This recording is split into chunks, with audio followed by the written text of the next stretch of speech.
So as we know, patriarchy has been pretty successful at suppressing and devaluing feminine energy.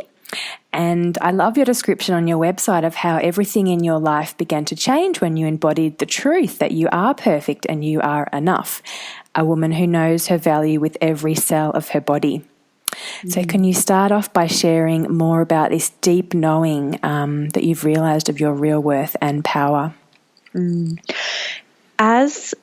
So for myself, I began my journey into the aspect of embodiment and of living a more fulfilled life. That was essentially my desire, to live a more fulfilled life that really matched the way that I desired to feel and to have wilder, more empowering experiences. And my desire for that really illuminated the truth as I began to change the way that I worked. I was originally working in clinical pharmacy, and then I began working as an energy medicine practitioner with kinesiology. I began, and that journey was stemmed from my desire, but I began to see a really common theme in the women that I worked with and reflected back in my in myself. And the theme was that at the core of no matter what we are showing up with, no matter what the external issue is, whether it has to do with relationships, business, parenting, physical health, every dimension of our being, what I began to see was that there was a really common theme about what the actual belief or experience that we were embodying within ourselves. So the actual kind of energy that was running through our whole being, and that was, I'm not good enough. Yeah. Infrequently, it was the inverse of that, which is, well, I'm too much. And they're really the same thing, not enough or too much. And even the idea of I'm too much is, well, I'm too much, which makes me not good enough, which is not enough. Exactly. And so I began to just see this pattern in the women that kept showing up. And obviously it's always easier to see somebody else's stuff than it is to see your own. Yeah. So I began to see this pattern of I'm not enough, I'm not enough, I'm not enough. And it just showed up 1 million ways since Sunday. And often when women began to understand what the story they held around the not enoughness, once they actually began to make that conscious, once they began to really feel the truth of that story, there was an awakening within their body, which was a consciousness and awareness, which was like, well, obviously this is not true. As I began to make this conscious, I see that it's not true.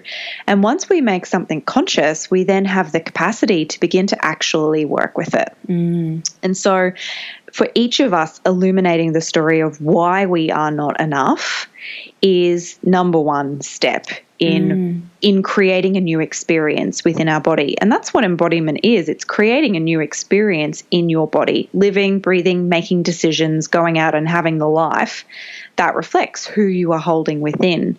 And so if at the core of nearly all of our, whatever you want to call them, wounds, hang-ups, problems, limitations, whatever you want to refer to it as, very often it's this I am not enough story. And that story, it has a place at some point in our life. It has served us well because it's been a story that kept us on the straight and narrow, choosing the safe path, being accepted by society, conforming, and thus ensuring our security of money, love, energy, all these different things. And yet there is this kind of new wave of consciousness, this new wave of, elevated frequency, whatever you want to refer to it as. Some refer to it as this new wave of the divine feminine kind of coming through and recreating paradigms on this planet. As that new wave of consciousness really begins to come through, a lot of women are waking up to the idea that playing small, which is a direct result of belief that we're not enough. And it is more than a belief. A belief is an experience that we have at the level of our mind. We've got this not enoughness, not just in our thoughts. We've got it in our cells. We've got it in our DNA as a way for us to stay safe. And so as a result of this new wave of energy coming through, this new wave of consciousness, these old stories of not enough are really coming up, really in dramatic ways for a lot of women as an opportunity for us to question them and to evolve from them. And that's the way that we actually begin to embody a new truth in every cell of our being. We actually choose. We begin by consciously seeing and consciously choosing that actually I am enough. And that does not mean that I need to be perfect. That does not mean that I need to have the most qualifications or meet anybody's standard. It just means to be that I believe within myself I am enough and I love myself across the full spectrum of my experience as a woman. Because to be a woman, and this is very much feminine related, to be a woman means that the nature of our divine feminine is the beauty of all that is nature, and Mother Nature is a perfect representation of this. She's a thunderstorm, and then she's a sunny sky, and she's everything in between. And there is no greater value on one versus the other, just as there's actually no greater value on our joy versus our frustration or our anger. When we learn to place value on all of these equally, that's when we actually embody the truth that through all your spectrums as a woman, you are more than enough when you love yourself first. And from that place, you actually begin to grow and overflow. And that's when you can give and serve family, friends, community, those around you from a place of fullness, not from a place of servidom or martyrdom, which has been the typical status quo of the feminine, to give to everybody else before she gives to herself.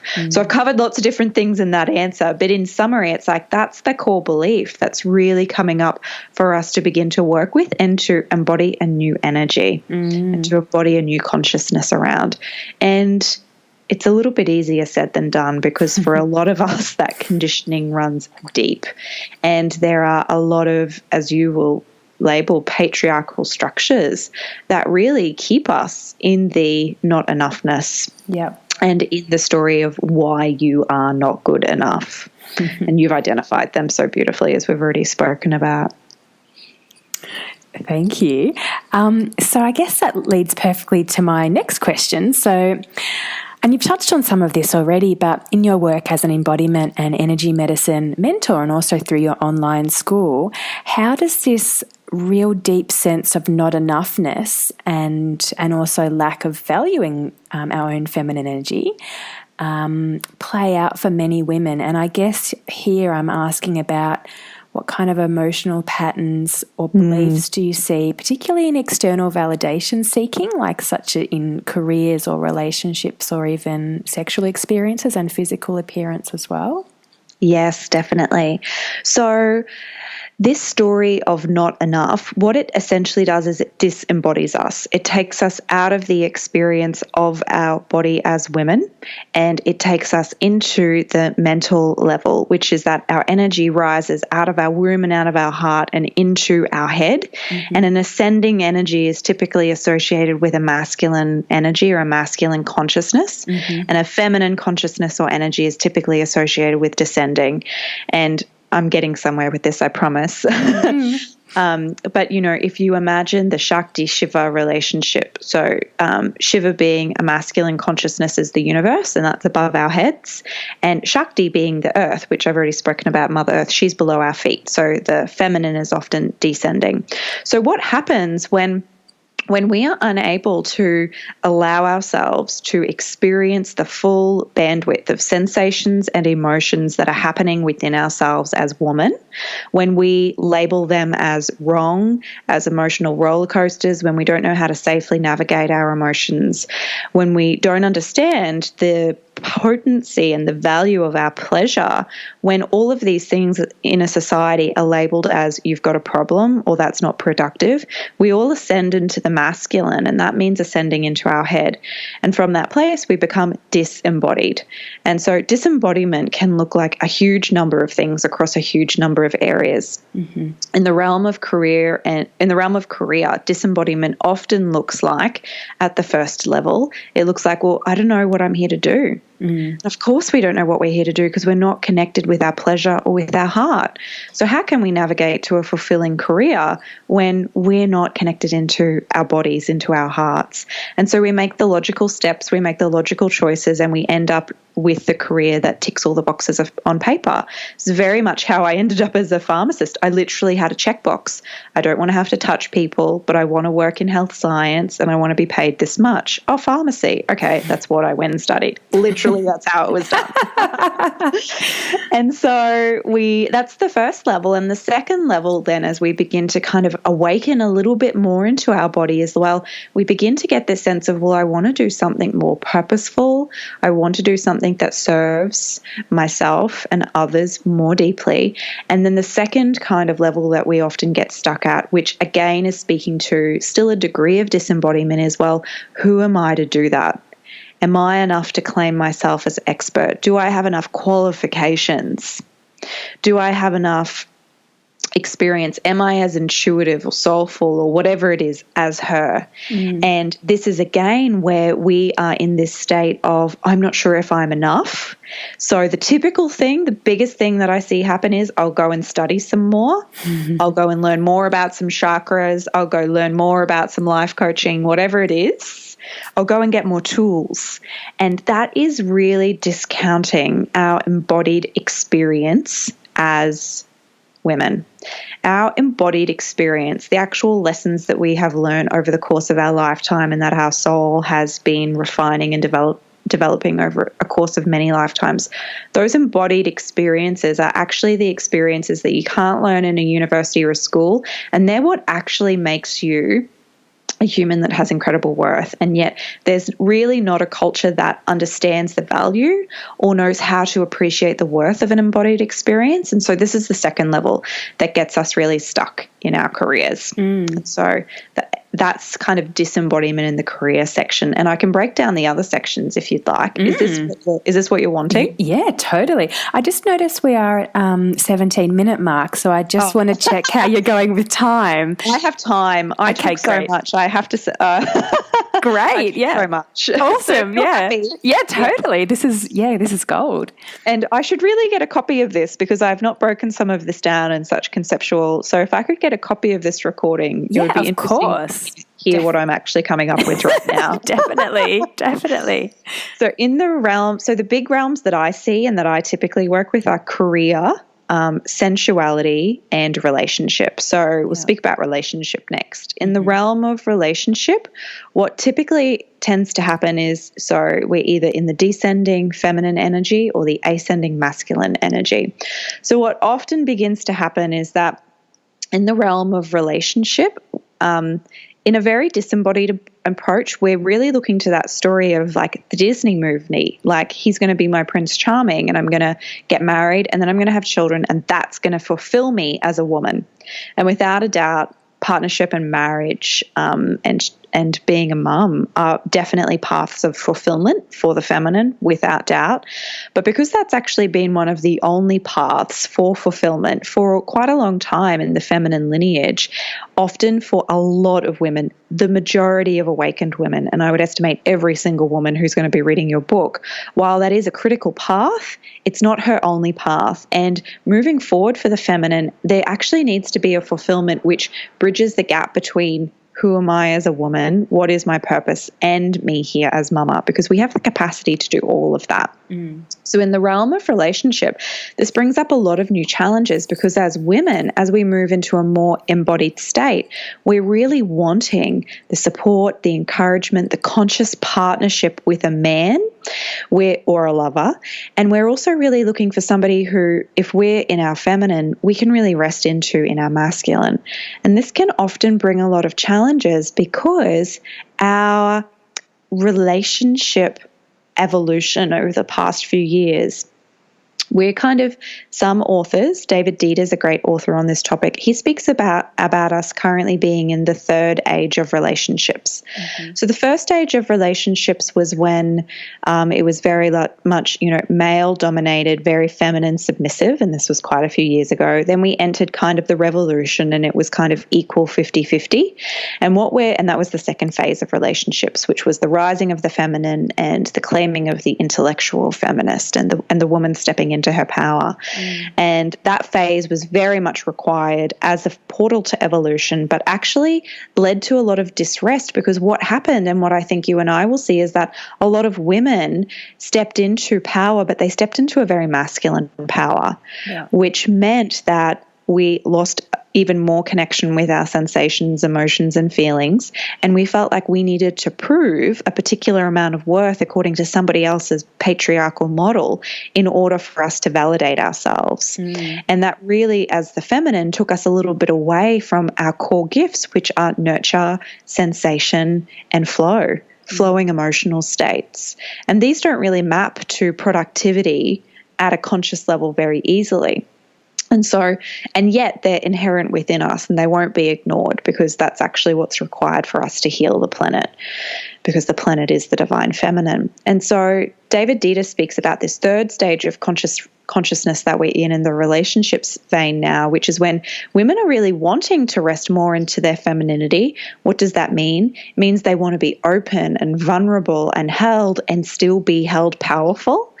And that means that men are actually having to learn this entirely new language around, well, what does it mean to be the masculine? And this is really challenging in a relationship sense, because it's often women who are at the frontier of self-development and personal growth. And what that actually brings about, and this is the biggest disembodied thing that I see in New Age relationships, is the woman saying to the man, I need you to be more masculine. And there's actually nothing more masculine than one person turning to the other and saying, I need you to be X. Because that's very direct and penetrative, and in itself it's actually very masculine. And when a woman is in her masculine saying, I need you to be X, it's actually not possible for the other person to develop a charge or a polarity, which is the opposite, which means he's obviously going to become more feminine. And so this is the dynamic that we see: women who are wanting to be in their feminine but don't know how to do that, how to bring the feminine to their relationship, because they're needing to be in their, or they're thinking they're needing to be in their masculine in order to bring him into his masculine. And so it's a bit of a mind F-U-C-K.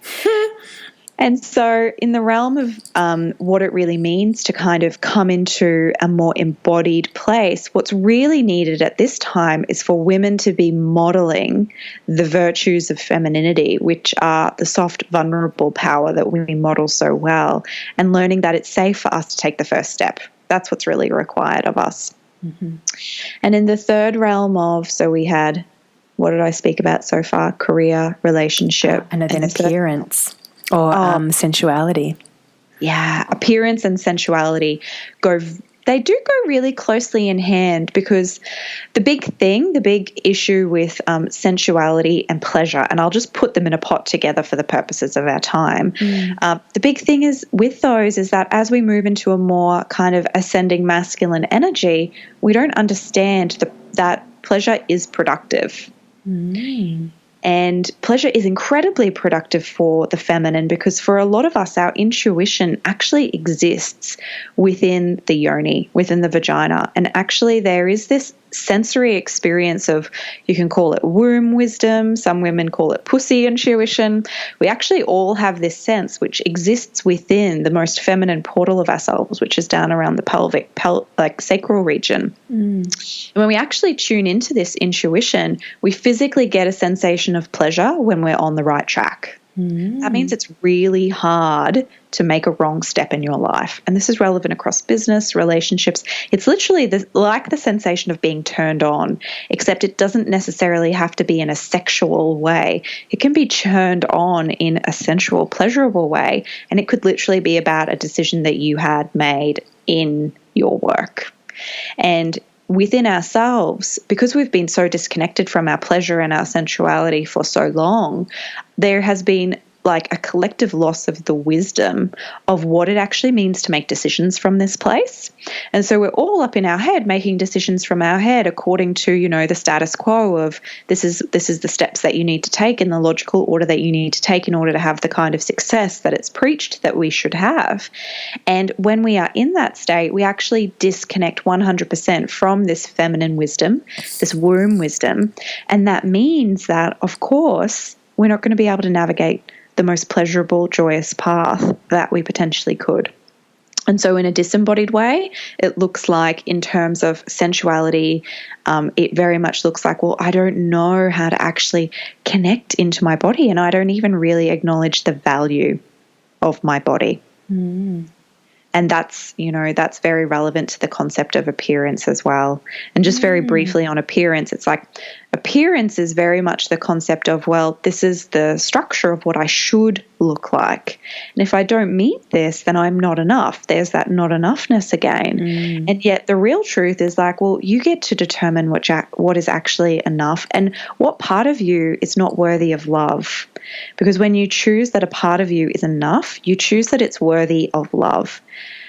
And actually embodiment is actually a practice of radical self-love. It's loving all of the parts that are beautiful, all the parts of you that are imperfect, and knowing that all of those are incredibly worthy. And the more that you actually allow yourself to love those, the more pleasure you open to experience within your body, and thus the more capacity that you have to feel and to access the womb wisdom and the wisdom of the sensations of your body. But if you don't accept your body, you can't accept those sensations as signs or signals from your soul that are manifesting as a very clairsentient or clair-feeling based sensation. So on that, when it comes to really tapping into that yoni power and that really full embodiment, I'm curious, what are your own or some of your clients' experiences of the magic that actually happens when a woman tunes into this, as you term being an embodied woman? Yeah, well, it's so interesting because I just pulled 3 cards this morning because people have been asking me to write a certification on embodiment, and I'm like, it's not that special. Like, you just do it. And the cards were like, Jenna, what you experience as ordinary is a total illusion because it's just not what is ordinary for most women. So I got a little bit of a pull your head out of your ass message and really just understand the value of this. Love the angels. Bit of tough not love. Experiencing this. Yeah. And, just so very briefly, I mean, my experience was like total 180. I went from hospital pharmacist, got to the top of the corporate ladder. I wasn't sure what this was about. I was in a relationship where my greatest aspiration was just to get married so I could just have a kid. And I was like, will you put a ring on my finger, even though I'm really lonely in this relationship and I'm living in a city that I don't particularly love. And, fast forward a few years after practicing and really refining these concepts, and the transformation, number one, happens within yourself, which is there is this such greater potential and capacity to feel the depth and the width of yourself as a woman, of your emotions, and to love all of those experiences, to love all of the joy, to love all of the pain, to love all of the experiences that your body can give you, and to know that all of those are beautiful gifts. And I think that's a gift that a lot of women are searching for, to feel more and to feel more deeply. And we're searching for that because it's our very birthright. And as we begin to navigate these emotions and these sensations much more, it's much easier for us to navigate our way forward in the world. And that looks like stepping out into bold businesses and careers that are unconventional and yet wildly fulfilling and permit us so much freedom. I personally have experienced so much freedom as a result of this. I've lived in Bali and Portugal and Spain and Holland and Australia already this year. Wow. Traveling and working and like next level freedom, which has really come about because, well, of course I can do it because I'm more than enough. And from that place, you can truly create anything.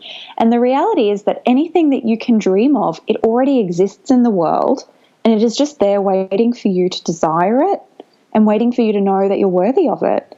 And if you believe that you can have something, then you can. You are truly like the only obstacle in the way of that. And so as we really learn to really anchor into the deep conviction where I know what I want, I know I'm worthy of what I want, and I value the woman that I am and the experiences that I have, and I navigate my way forward using my body's intuition. I mean, just if I think about the women from my last round of my program, we had relationships that were saved. We had mothers who suddenly had that I'm a terrible mother, had multiple mothers who were in that I am a terrible mother phase. We had them totally rewiring the way they related to their self and to their parenthood. We had new businesses launched. We had new relationships develop. We had all kinds of transformations, both inner and outer. And the truth is that every aspect of your reality changes when you change how you relate to yourself from within. And that's where the change has to happen first. So there are a few of the brief experiences, but yeah, lots more on that we could share, but we don't probably need the details. So inspiring. Thank you so much. I mean, that really wraps it up. Just I've got one final question. If you could share one final thing that you haven't already shared that you'd like to share with the readers of my book about being an embodied woman, what would that be? I would have to say your imperfections are your greatest powers that you just haven't had the courage yet to discover. And if you dive into those imperfections, you will find that at the core of them is a beautiful pearl, and that all of the irritation that they seem to cause you is actually creating something of such immense worth. And if you have the courage to look and to open to those resistances that you experience, to those frustrations, there is without doubt such power and pleasure that is waiting for you to reclaim and to own.